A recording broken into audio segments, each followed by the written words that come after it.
Hi y'all, this is Randy. I'm back here at the wood shop. We're going to do a couple more shorties, or as I told Dale, we'll call them quickies, but it's a wood shop quickie. Tonight we're going to be talking about what you need to tell me or any other cabinet builder when you're ordering a kitchen. I have people come in, they don't have any idea what they need to know, or need to tell me. And it's not like you're buying box cabinets at one of the big stores. You're buying custom cabinets. We need to know exactly what you want so we can build exactly what you need.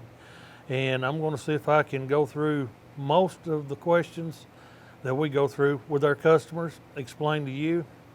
Then if you need a kitchen built, you don't know what you're doing, you can be ahead of the game. So here in just a minute, when we come back, we're going to start and we're going to go through this real quick. First, before anything else, 10 years from now it won't matter, but right now we're filming through the middle of all this old COVID and people protesting and the world's coming in and everybody's mad and pouting and I don't know what all, and got us all upset. We're all in a bad mood. I was sitting out there in my pavilion this morning watching my chickens, and I had a thought while I was drinking my coffee. You know what? We are probably the luckiest people that's ever lived. We live in the greatest nation in the world. With the problems we've got, everybody wants to be like us. We're fat and we're sassy, most of us.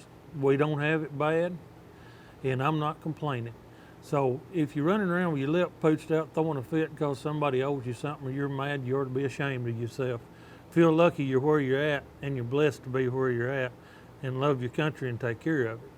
Anyway, I'm through preaching now. We come back, we're going to go through a kitchen. See you in a second. A workday looks different to everyone. Depending on the season, it can be hard for me to keep up with finances. I need to do banking on my schedule. That's why I'm thankful for CFSB. Whether I'm on the go or in the field, I have the tools and the people to make sure my business is taken care of.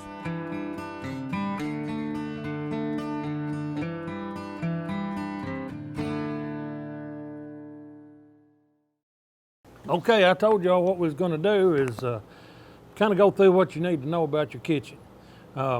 It's in random order because I just wrote it down as I thought about it, so just bear with me, but this is all important things. You need to record this and use it as a reference when you come to buy a kitchen from Randy Green. By the way, Dale says he can put on the bottom of the screen down there my phone number. The shop's number is 270-527-0180. And my wife will check the machine occasionally and we'll call you back.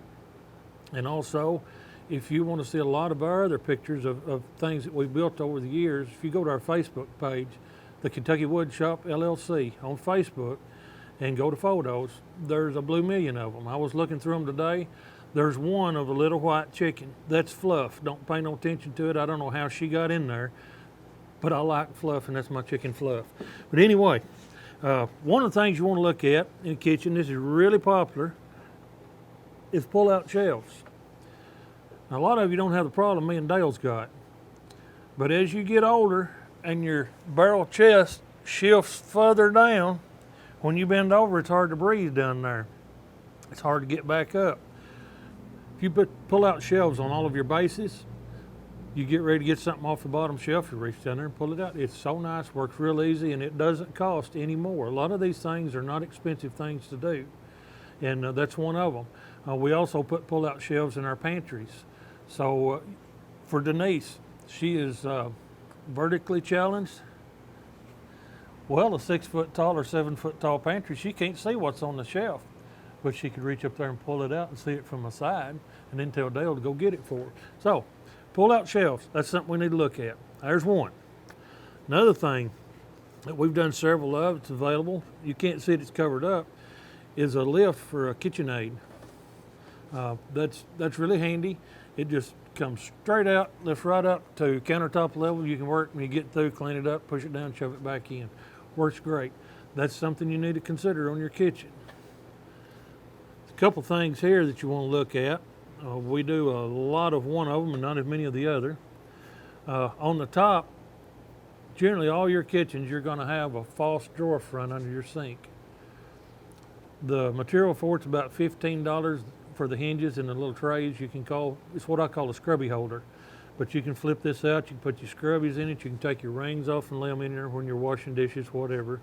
And Dale, you know how important that is when you're washing dishes. And but anyway, we call it a scrubby holder. It's just making use of all the space. Below that is a pull-out shelf for trash. That particular one, it's a wire frame that goes in there. Most of the time, we'll build a base cabinet that's behind the door, and the door and all just slides out for your trash bin. But a pull-out trash is really handy too. I built one for David Childers years ago on an island, and he went one step further. Right above it, he had me cut a hole in the countertop in the island. That way, all he had to do was just push his stuff off, and it went in the trash can down below. And I thought he was crazy, but his wife loved it so much. When they sold their house and moved, David told me he had to take the island with him. It went with him. She didn't let it stay with the house. But that's something else to consider.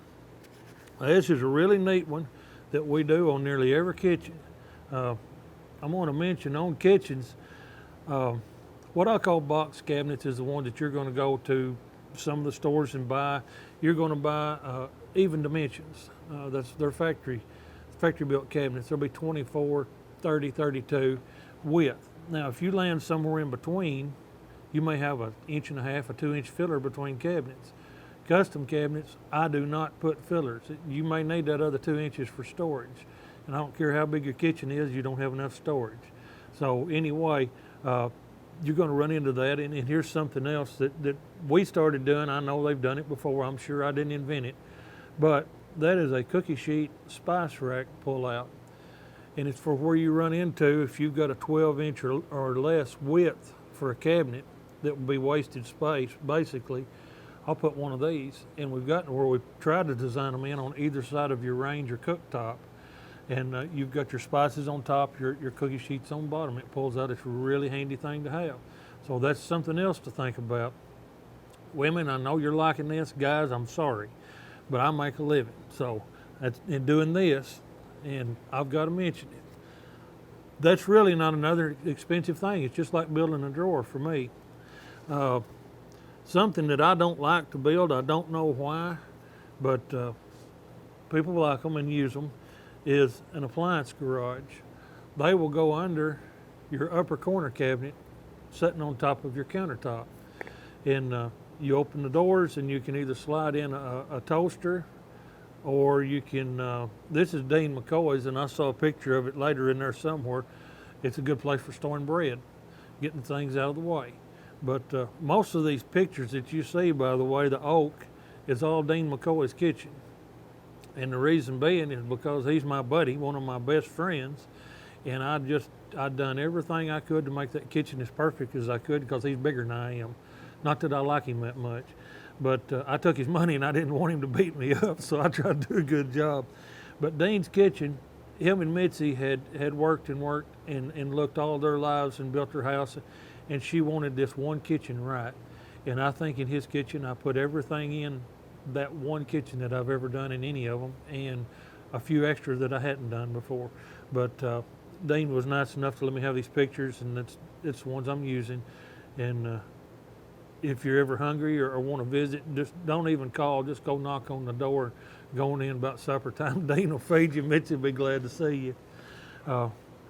Anyway, this is your appliance garage. Something else that we've put on several. At the bottom of a cabinet, you're going to see a toe kick in the front. 4 inches tall, 3 inches deep on my cabinets. If you want to dress them up a little bit, you can use bun feet down on the bottom of them. At first I thought that's silly, but what you do is you set your toe kick further back so you don't have dust building way up back under the cabinets, but all you see exposed is these bun feet. And the reason he did that, I don't know if it's in this picture or not. No, it's not. But some of his cabinets on the ends have spindles on them, a 4x4 spindle.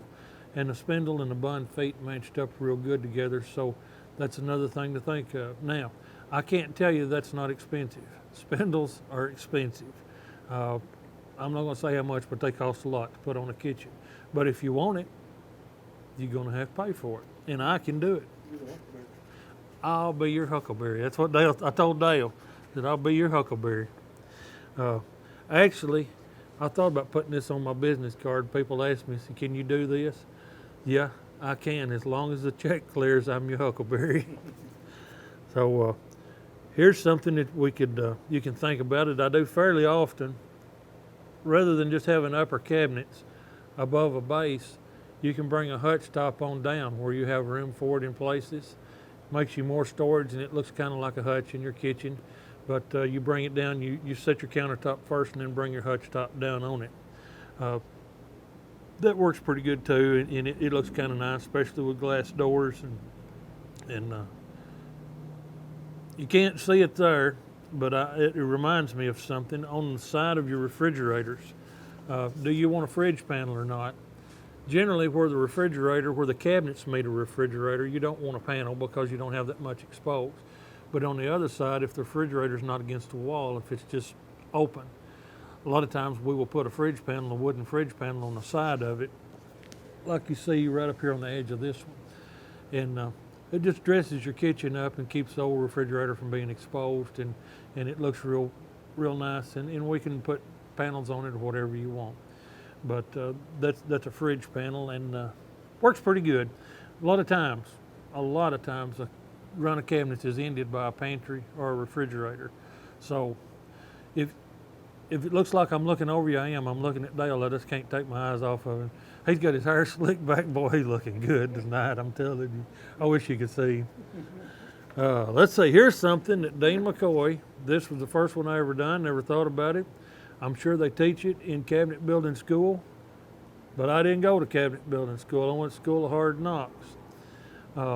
Most silverware trays go in a narrow silverware drawer at the top of your cabinet. Dean said, what if we build a deep drawer and I go down to Restaurant Supply and get those stainless cups, and we build a box for those cups to set in, and then set that in my drawer. And then when all the kids come over, all we got to do is reach down and pick that box up out of there and set it on the table. And he said, there we go. And since then, he's told me Mitzi really likes it because for cleaning, you can just take your silverware out, dump it out, run it through the dishwasher, and stick it back in. It's a lot easier than trying to clean a drawer out. And I've done a lot of those since. So that's a handy little thing. Denise, did you have an aha moment there? I can tell by looking. She looks so excited to be here tonight. Here's something I'm kind of proud of.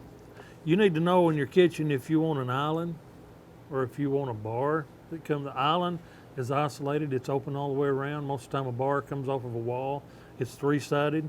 And here's an island. Yeah, it's an island with elevated dining. That's on a hickory kitchen for Mike Edwards, my old buddy Mike. And he kind of oversaw the design on that. But all it means for elevated dining is you're going from worktop height on one side to bar stool height on the other. And I envisioned when we built our kitchen in the house of me having one of these elevated dining on the back side of the stove, because boy, I could sit up in my stool in the morning and wait for Beth to hand me my biscuits and gravy and coffee. I sat there for about a week every morning, and they didn't nothing come over that to me. So that's where we pile everything now, goes up on the island. And don't say y'all don't do it too, because I know you do. Any house that don't have stuff piled up on stuff, everything they own is round top, so it slides off. If there's a flat surface, we're going to put it there. One day I'm going to invent a place where you can walk in your house and go and drop mail, and it sorts itself and it waits for you when you need to go get it, instead of putting it on the kitchen table. But anyway, that's an island. It's got a worktop height on one side. Matter of fact, if you look in the middle, it's got a range in the middle of it. A lot of times you'll see a range, a cooktop, or a lot of times you'll see a sink. And then the back side is elevated.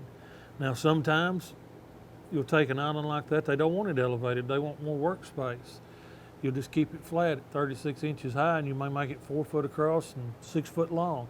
It just makes if you cook a lot, need a lot of space, that makes a great workspace for that. So something else you can think about.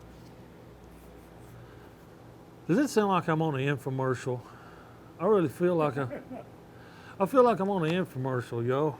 I'm just trying to, it is an infomercial. I'm informing you what I need to know. Now, talking about islands, we're gonna go back to Dean McCoy's. You'll see the spindles on the corners. I'm about as proud of this piece as any that I've ever built. That's the island in his kitchen. It looks like that thing is 150 years old and been restored, but it's not. It's brand new. It's white oak with a granite top, and the thing is just absolutely beautiful. I think that was Mitzi's design most likely, because Dean ain't that smart. Is he, Dale? No. See there, Dale knows it. He ain't as smart as I am. Yeah, well, Dean, I'm sorry. I shouldn't have said that. I'm not saying you're not smart, but if you are smart, you just barely are. How's that? Anyway, that's kind of neat. Keep it in mind. It's possible. If you can get the point across in my mind, I can generally do it for you. Pictures. Just bring tons of pictures from everywhere. I don't care where they come from. A little bit of this, a little bit of that. We'll put it together and make you what you want. And I always need a drawing. We'll get to that. Don't let me forget then. Drawings. Here's another thing that I like to do in kitchens. Kitchens are more than just cabinets to me. They pay my bills. Actually, kitchens should be more like furniture. They're expensive. They're the focal point of the room, and they need to be functional. They need to last a long time, but you need to think of them as furniture. And to me, to see a set of cabinets come out of a box that's all the same depth, same height, nail them up to the wall, you've got a bunch of boxes on the wall. So I like to, where I can, at the end of a run of cabinets and in the corners, I like to stagger the height and the depth on the cabinets. And Beth says I shouldn't call it that, but I call it the in and out, up and down. And that's what it is. What are you laughing at, Dale? That's what I call it. Get your mind out of the gutter back there, Hargrove. We're talking cabinets here. But if you'll look, it gives them some dimension, and it really looks good. And especially, you'll see in the next picture, on a painted kitchen, which these are not all painted yet. Especially, a lot of people are going to white kitchens now. Anything white, the only thing that accents white is shadows. I think we've talked about this before. But you need like a raised panel on a door. You need things that are taller and deeper to throw shadows and accent what you got, or it just all blends into a blur. So that's what I like to do. It really dresses the kitchen up, looks nice. And while I'm at it, I think you can see it on there. Yeah. Look at the top. That's crown mold around the top of that kitchen. Sometimes you may want crown mold. If you do, I have the molding machine. I make the molding out of the same thing I make your cabinets out of, very same wood. If it's a straight line where you're using a flat panel door rather than a raised panel door, we started doing a stack molding, where it's just two square blocks stacked on top of each other, just a square molding that stacks up and goes around the top. It looks better than all of this profile when you don't have any other profile in your kitchen. And it seems like recently everybody's going to more and more straight line. And I think women just getting lazy and don't want to dust myself, but I don't care. Again, or men's getting lazy and don't want to dust. I better fix that. If the check clears, I'll be your huckleberry. I'll put whatever you want on top of it. I'll line it up with chair rail if you want it. But anyhow, you'll see this kitchen here, the cabinets are painted, but the doors and the drawer fronts are not painted yet. And these are a raised panel door. But you can already see where the white is and the light colors is starting to show some dimension. What I wanted you to see in this one is something else I've done in a few kitchens. It's a plate rack, built-in plate rack in the kitchen. And that turned out really nice for Delana McHouston. And she's got a beautiful kitchen. And if you'll notice, you don't see a lot of doors down there. She put a ton of drawers in her kitchen, and she just loves it that way. It don't matter to me. Something that you will want to think about when you're putting drawers in the kitchen, I like to let the doors go all the way up and not put that little old narrow drawer at the top. That gives you more storage room in your cabinet. And instead of doing that, occasionally I will put a stack of drawers. I'll put 3 drawers in, maybe 2 8-inch drawers and a 5-inch drawer. And get your drawer space in that way. But generally somewhere in the kitchen I'll try to build one with 2 big deep drawers. Let your pots and pans. you need a pot and pan drawer. So think about what you're going to be storing in your kitchen. Think about what you need, and we can build it for you. It don't cost a dime more. All I've got to know is what you want. And we make changes all the time when I'm working on a kitchen, when we're designing it. And it doesn't cost a dime until I've already got it cut out and have to rebuild it. Then it costs. You should have had your mind made up. Don't say I didn't warn you. If you saw this, you know you're supposed to have it ready. But we will change things if you need to. Anyway, a lot of drawers. That helps. She likes her kitchen. And also available, we've started using a lot of soft close hinges and a lot of self-closing drawers. Personally, I don't care for the self-closing drawers. I just don't. You're going to weight them down. They get a lot of use with a lot of weight in them. I've not had any problems, but to me it's a recipe for disaster with something mechanical. It's not that much trouble to just push a drawer shut. But the cabinet doors, it is nice. If you've got your hands full, just tap it and walk off. It'll shut itself. Really nice. So you might want soft close hinges, soft close hardware. Think of that. Here's something else that I've got. Throughout your kitchen, you may want to put some glass doors up. I have had people tell me they want all of their upper cabinets with glass doors. Denise, do you want glass doors in all your upper cabinets? Some. Because what are they going to see if they can see in all of your cabinets? You've got one that's just stuffed full. You just need to keep the door shut on, don't you? Everybody does.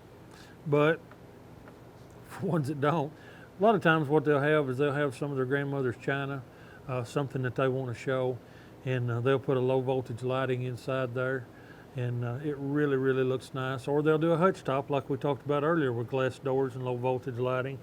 And something else I've seen done is on this crown mold, it sticks up about 2.5 inches above the top of the cabinets. They'll put indirect lighting behind it, low voltage. And at night, you can just turn this lighting on behind the crown mold up at the top, and it really makes the kitchen pretty. Makes me look like I really did a good job, and I need all the help I can get. Anyway, that's some of the things that we need to look at on kitchens. Let me see if I missed anything now.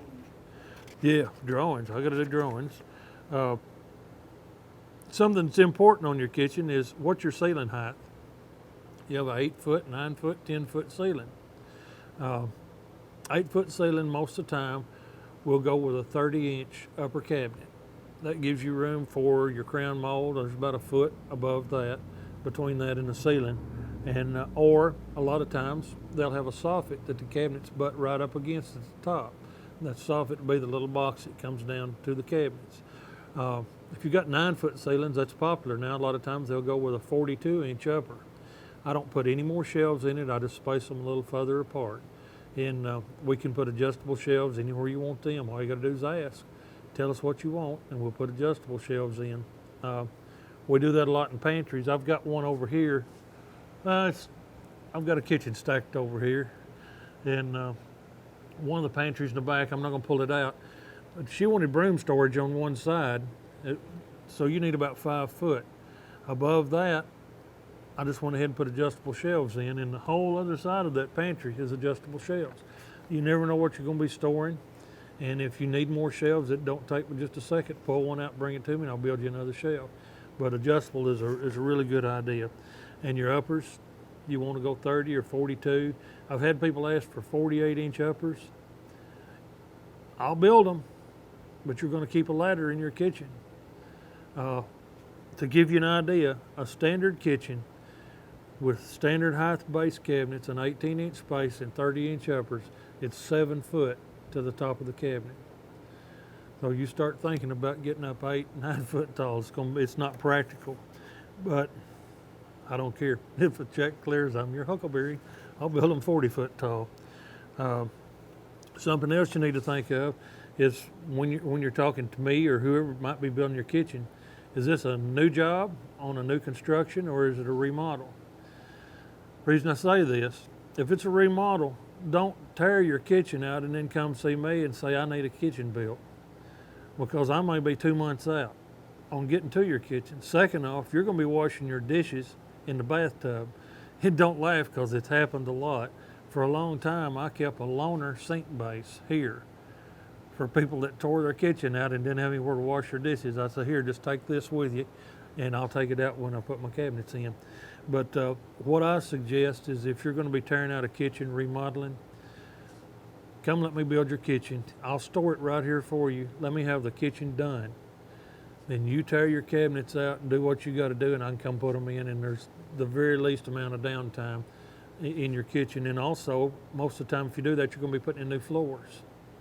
A lot of people want to stop the floors at the cabinets. Don't do that.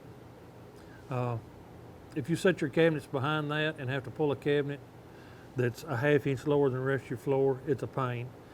And if you put a new floor in, I know it's going to be good and level. You're just talking about 2 more feet against the wall underneath those cabinets, and it just works so much better, and it don't cost that much more.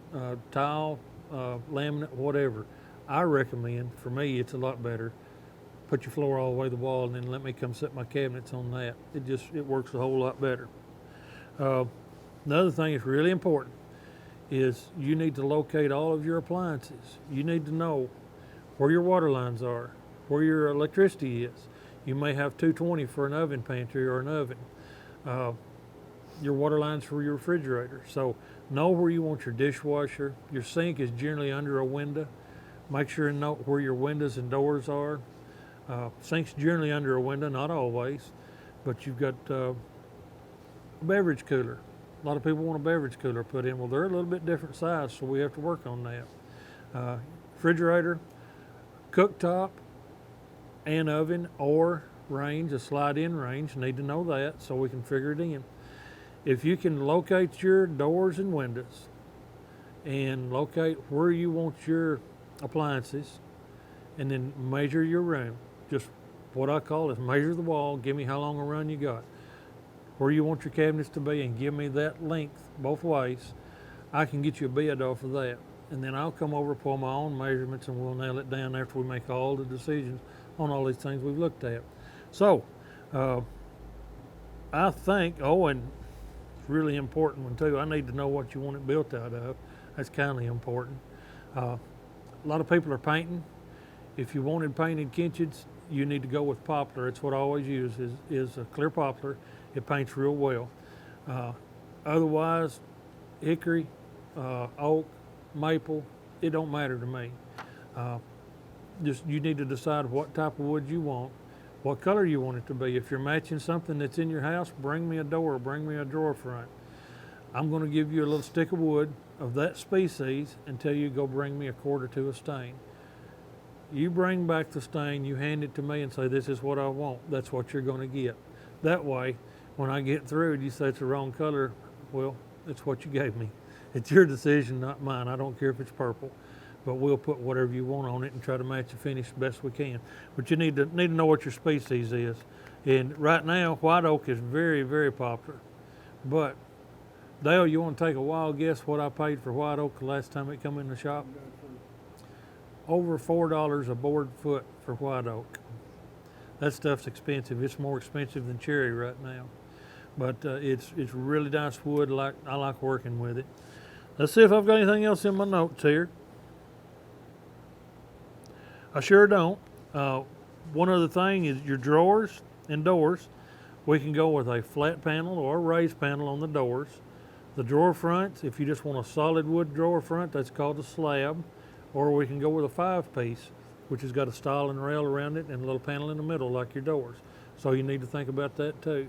But if you'll kind of get notes of what you like, bring a little drawing, bring a lot of pictures, bring your notes.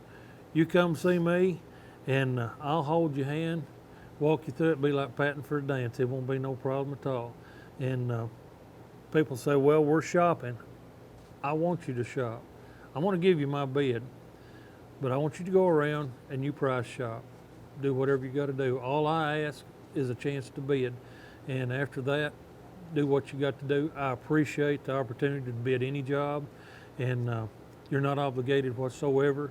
It's just whatever you want to do. But most of the time, price is not going to be too far apart. Just depends on what quality you want and what your budget is. I know me and Beth, for the longest time, boy, we was one step up above cardboard boxes on our wall.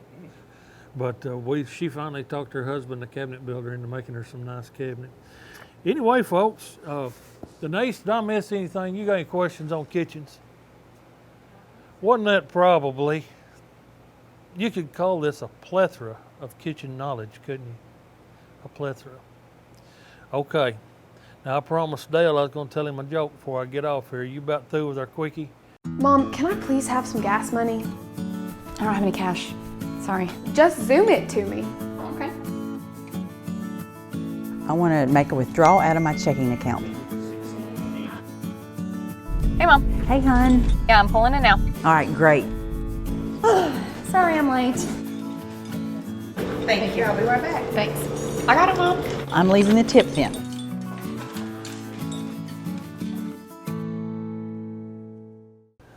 There's these four preachers got together. Don't matter what denomination they are. There's these four preachers gets together sitting in a room drinking coffee one night.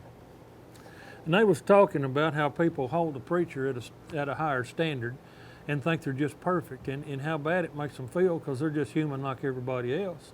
And they've got their faults. And one of the preachers said, guys, since it's just us in the room, we can talk. Said, every man's got his vice. Said, you know, I think if we just sort of confess to each other in here, we'd all feel better about it. He said, I'm going to go ahead and start. Said, I'm going to tell you the honest truth. He said, I like a little nip of whiskey every once in a while. Not a lot, but I like the taste of it. I like a little bit of whiskey every once in a while. It calms my nerves down. And said, that's just the way it is, and I can't help it. Well, the other preacher sitting there said, well, I'll tell you what. He said, since you started, he said, occasionally I get all nervous and tore up. He said, I just go out back and sit out yonder on the bench and smoke me a big old fat cigar. Said, I just love a taste of a cigar occasionally. Said, I can't help it. I know we ain't supposed to. But he said, I'll smoke me a big cigar occasionally. He said, I sure do, and I ain't ashamed of it. Calms me down. Third preacher sitting there, he said, well, boys, he said, I kind of like to gamble, be honest with you. He said, they have a little poker game down the road there. He said, once a week, and I like to play cards. And he said, I love to gamble, matter of fact. He said, I just don't take a lot of money, no more, and I don't hurt my family. But he said, I love to gamble. Said, it relaxes me, gets my mind off my business. And he said, I'll get out and gamble about once a week, just a little bit. Can't help it, I like it. Said, that's just the way it is. Well, the fourth preacher's just sitting over there quiet. And they looked at him and said, what about you? He said, well, boys, he said, I just love to gossip, and I can't hardly wait to get out of this room. All right, that's all I got. And that's not original. I'm going to go ahead and say right now, thank you, Moron Brothers. I heard that on the radio the other day. I thought it was cute. But again, Dale's going to have my phone number up there. It's Randy Green, the Kentucky Wood Shop, 527-0180. Give me a call. I've got chicken feed to buy and gas to put in my lawnmower. Beth likes to go eat a cheeseburger every once in a while, so we need the business. And I appreciate every one of you. And just like I always said, God bless America and God bless us. We'll see you next time.